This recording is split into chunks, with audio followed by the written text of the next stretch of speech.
Assalamualaikum warahmatullahi wabarakatuh. Salam budaya, lestari budayaku.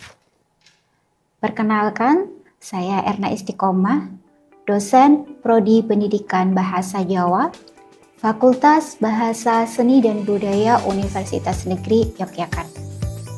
Pada kesempatan kali ini, saya akan menjelaskan mata kuliah Unggah-Ungguh Basa.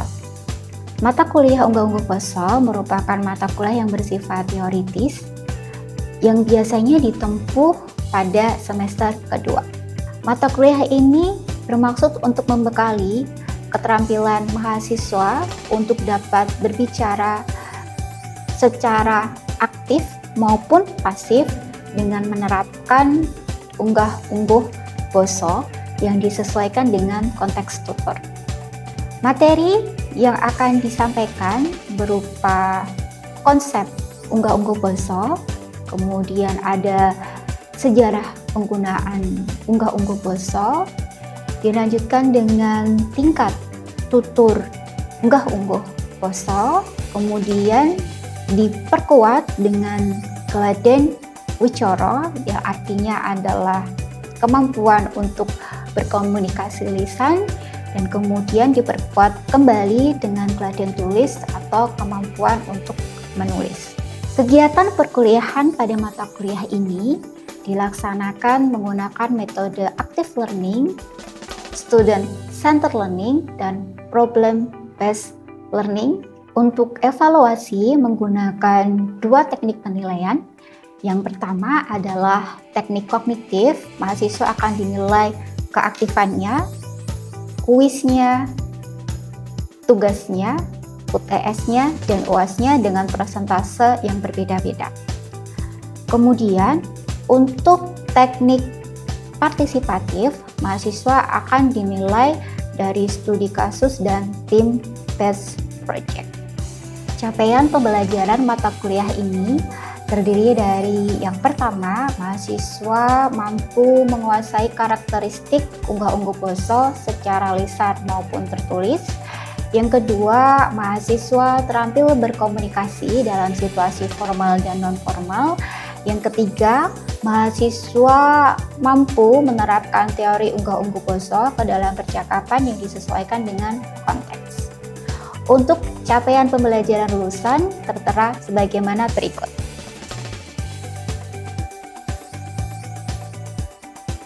Berikut adalah gambaran pelaksanaan pembelajaran pada mata kuliah Unggah-Ungguh Basa. Assalamualaikum warahmatullahi wabarakatuh.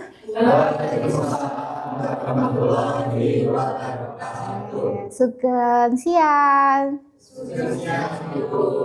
Oke, alhamdulillah hari ini kita bertemu kembali di kelas Unggah-Ungguh. Pada pertemuan ketiga ini kita akan membahas materi unggah-ungguh di era Society 5.0. Namun sebelum memulai aktivitas belajar hari ini, mari kita berdoa terlebih dahulu.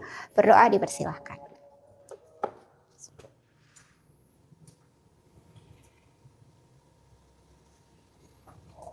Amin, berdoa cukup. Oke, baik. Kita presentasi dulu ya teman-teman ya. Saya bukakan.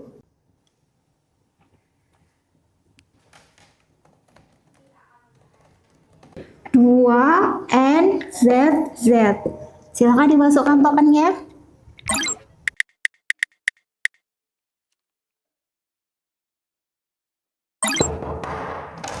Assalamualaikum. Waalaikumsalam warahmatullahi wabarakatuh. Pangapunten Ibu, mohon maaf terlambat. Tadi mengurus berkas PKM dan tanda tangan di PLA. Oh iya, baik, silakan duduk Adi. Makasih ya, Bu. Silakan. Ini juga berlaku untuk teman-teman semua, guys. Sebelumnya Andi sudah minta izin, hari ini akan terlambat datang karena mengurus berkas untuk kegiatan PKM. Jadi kalau teman-teman ada kegiatan non-akademik, pada intinya kami mendukung teman-teman berkembang baik di bidang akademik maupun non-akademik. Ya, baik. Jangan lupa presensi, Andi. Oh iya, tokennya di depan. Iya, betul. 2NZZ. Makasih, Bu. Ya, oke. Sami-sami. Baik, sebelum kita masuk ke materi unggah-ungguh di era Smart Society 5.0, kita segarkan ingatan dulu ya dari materi sebelumnya untuk kerangka konsep unggah-ungguh.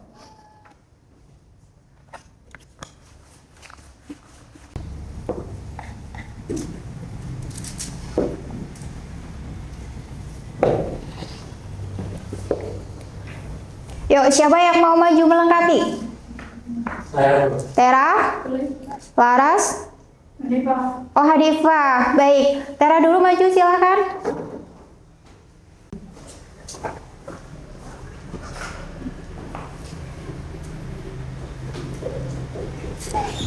Di atas ini biar bagus. Oh, iya. Ya. Ya. Laras? Ya, mulai. Silakan dulu.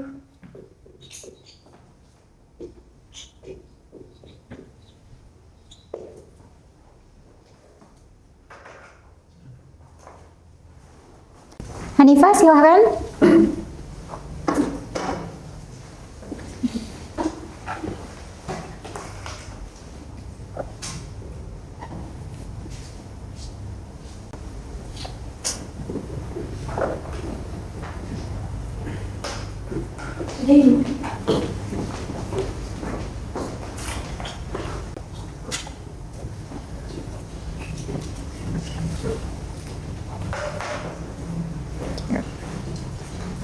Ada yang mau melengkapi?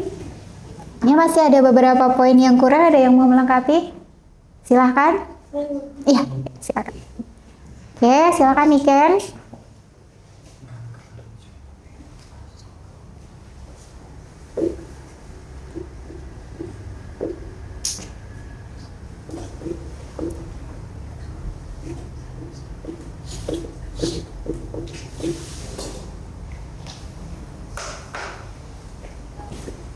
Baik, ada lagi yang mau melengkapi? Saya Bu. Ya, silakan Eva.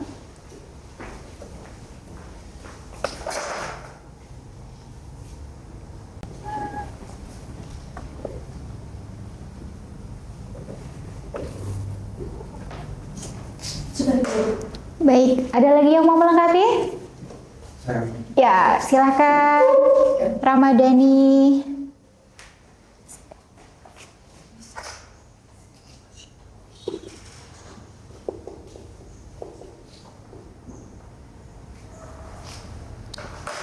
Alhamdulillah. Tepuk tangan buat teman-teman semua. Ya, betul ya. Baik, teman-teman, ini sudah lengkap dan bagus. Hanya ada beberapa koreksi yang sifatnya kecil. Yang pertama, untuk Laras jangan lupa untuk kata ini harus ada tanda hubung. Kemudian untuk yang kita lihat di sebelah sini, oke.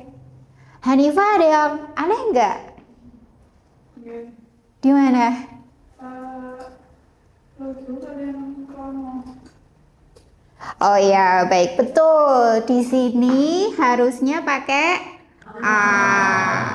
Oke. Baik, peta pikiran teman-teman, untuk konsep ini sudah bagus. Kita akan menghubungkannya dengan era Society 5.0.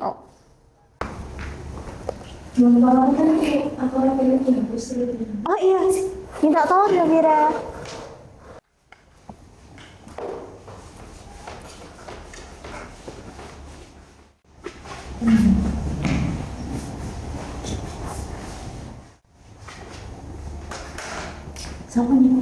Matur nuwun.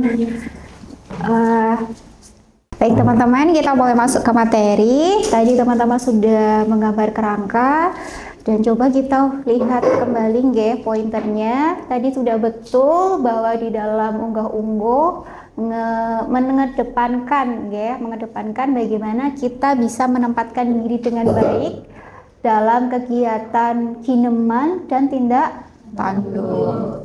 Kineman dalam aspek berbicara ini, teman-teman jangan lupa, ya pesannya Ibu, jangan lupa bahwa ketika kita berbicara dengan orang lain, tidak hanya tutur kata saja yang bahasanya perlu disesuaikan, tapi bagaimana senyumnya teman-teman, intonasinya teman-teman gitu nggih. Dan jangan lupa aspek ya di dalam diri yang dibawa, misalnya bajunya disesuaikan karena harus sesuai dengan tempat dan keadaan. Jadi baju busana yang teman-teman pakai harus sesuai dengan kegiatan dan tempat di situ. Karena ada peribahasa di mana bumi dipijak di situ. Iya, jadi setiap tempat memiliki peraturan-peraturan dan norma yang berlaku sendiri, ya. Baik. Kemudian apa itu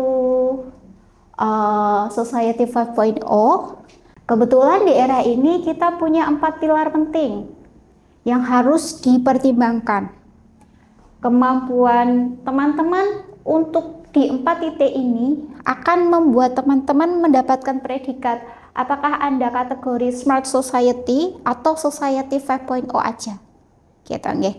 Jadi perbedaannya dengan mereka yang mempelajari ini dan tidak adalah keputusan dari setiap tindakan yang teman-teman ambil itu tidak hanya berdampak kepada diri sendiri tapi juga kepada orang lain. Baik, kita mulai cek dulu. Yang pertama itu ada kreativitas, kemudian berpikir kritis, ya, collaboration, gitu. Maksudnya di sini kalau dibawa ke pahamnya Jawa, collaboration itu apa, Dik?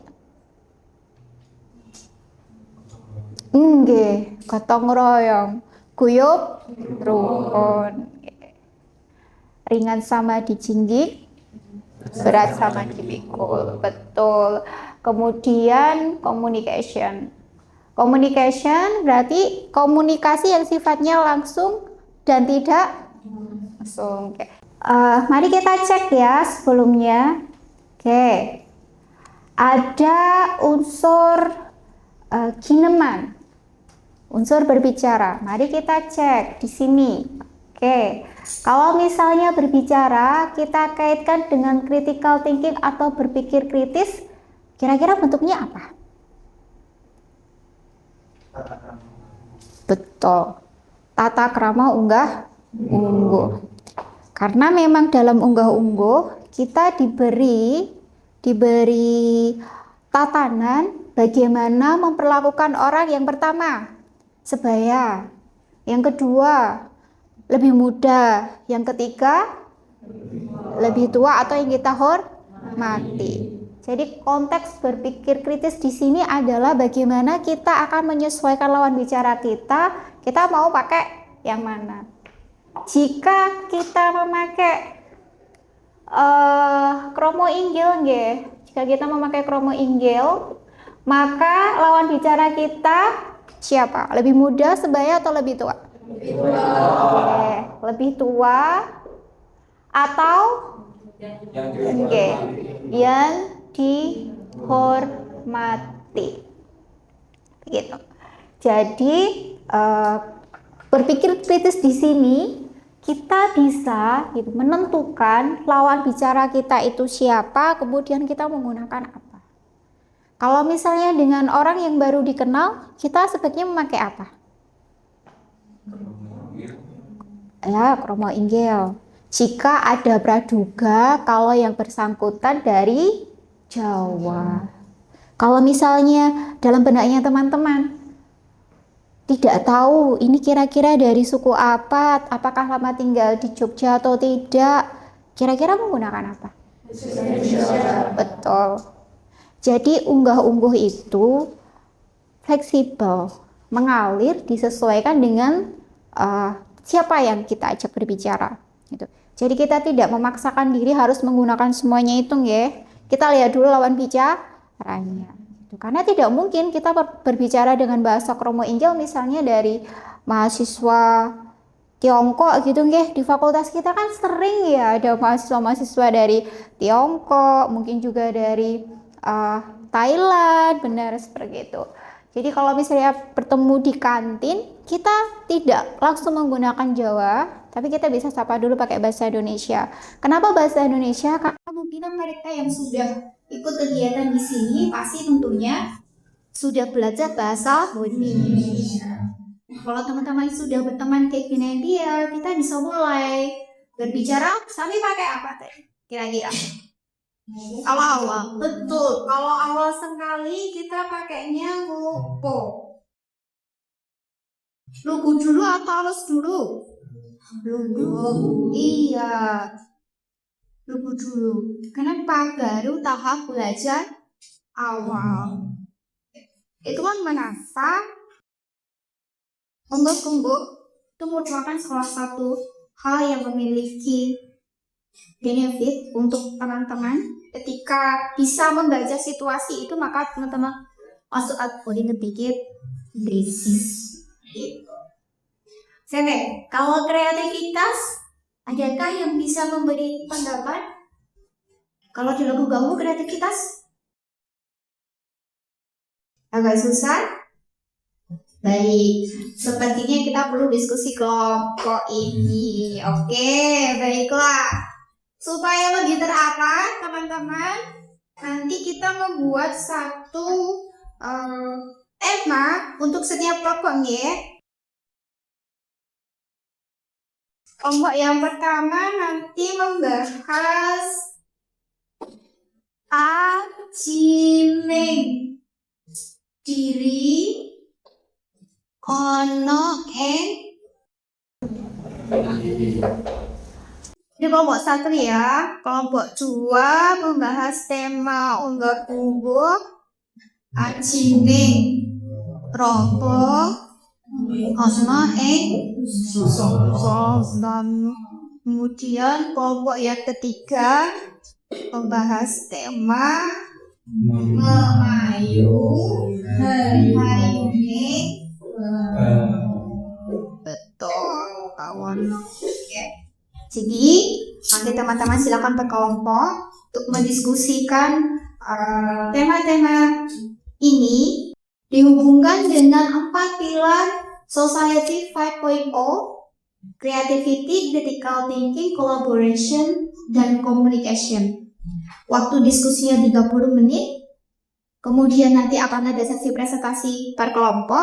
Nah, selama diskusi, jika ada hal yang mau dikonfirmasi kepada Iko, dipersilakan.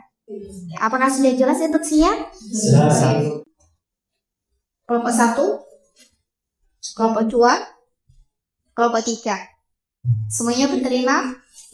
Oke, baik. Silakan dia selesai kelompoknya ya.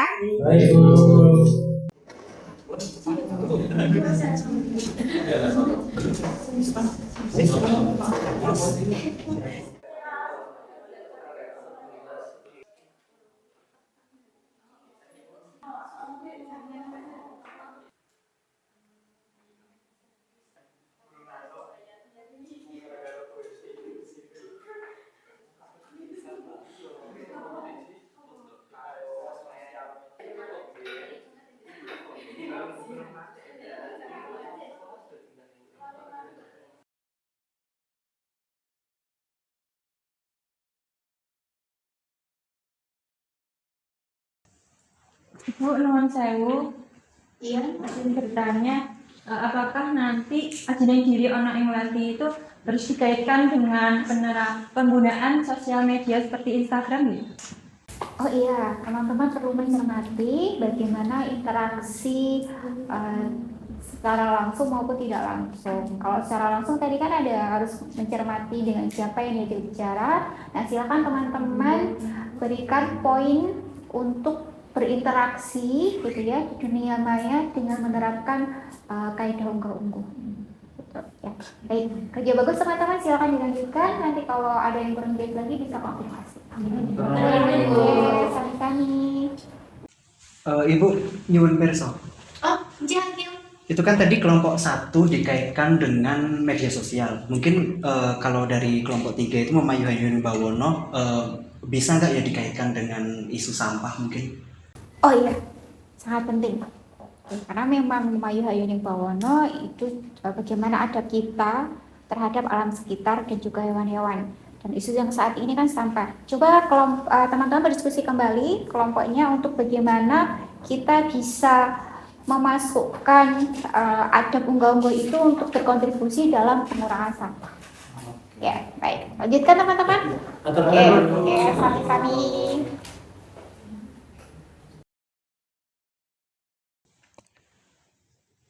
Nyon sewu Ibu, jadi nyon perso.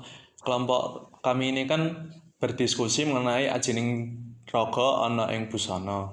Nah, di UNY sendiri apakah ada kode etik dalam berbusana? Ya, ada. Untuk hal ini, untuk memperdalam diskusi, teman-teman yang pertama bisa cek kode etik sudah ada di websitenya UNY. Gitu, coba cek lagi. Sebagian sudah dikenalkan waktu PKKMB, jadi ini silakan didalami lagi detailnya. Kemudian dihubungkan dengan fenomena berbusana saat ini. Gitu. Kita jangan lupa ingat bagaimana poin dari berbusana ini bisa merepresentasikan apakah teman-teman menghargai atau tidak menghargai event atau orang yang bertemu dengan teman-teman. Ingin sami-sami.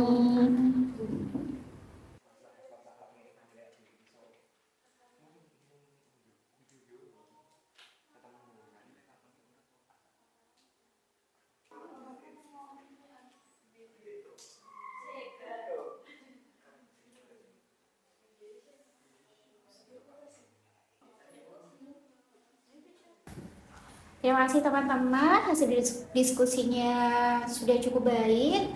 Namun demikian, Ibu perlu ingatkan kembali bahwa presentasi perwakilan per kelompok tadi sudah menunjukkan bahwa teman-teman berhasil menghubungkan unsur creativity, critical thinking, collaboration, dan communication dalam ketiga peribahasa ini. Begitu. Poin yang perlu ditekankan kembali adalah selama kita bisa menempatkan diri sesuai dengan peraturan atau normal yang berlaku di tempat yang kita datangi, yang tempat kita ada, dan kemudian kita sesuaikan dengan keadaan, insya Allah keempat hal ini bisa teman-teman terapkan. Ya, semoga bermanfaat dan kita bisa juga mulai melihat ke dalam diri kita sendiri kira-kira di 3 poin ini di saya yang perlu ditingkatkan yang mana, yang perlu dikurangi di bagian mana, sehingga begitu keluar dari kelas teman-teman ada dampak yang bisa langsung diterapkan dalam kehidupan sehari-hari. Baik, kelas hari ini kita tutup, namun sebelumnya Ibu mengaturkan banyak terima kasih. Matur nuwun sangat sudah fokus kepada pembelajaran. Mohon maaf apabila dari Ibu ada salah kata ataupun tindakan yang kurang sesuai atau kurang berkenan di hati teman-teman semua. Oke, nyuwun hapunten samudra paraksami. Oke, mari kelas kita tutup dengan bacaan hamdalah bersama. Alhamdulillahirabbil alamin. Matur nuwun, sampai berjumpa kembali di kelas yang selanjutnya. Billahi taufiq wal hidayah. Wassalamualaikum warahmatullahi wabarakatuh. Waalaikumsalam warahmatullahi wabarakatuh.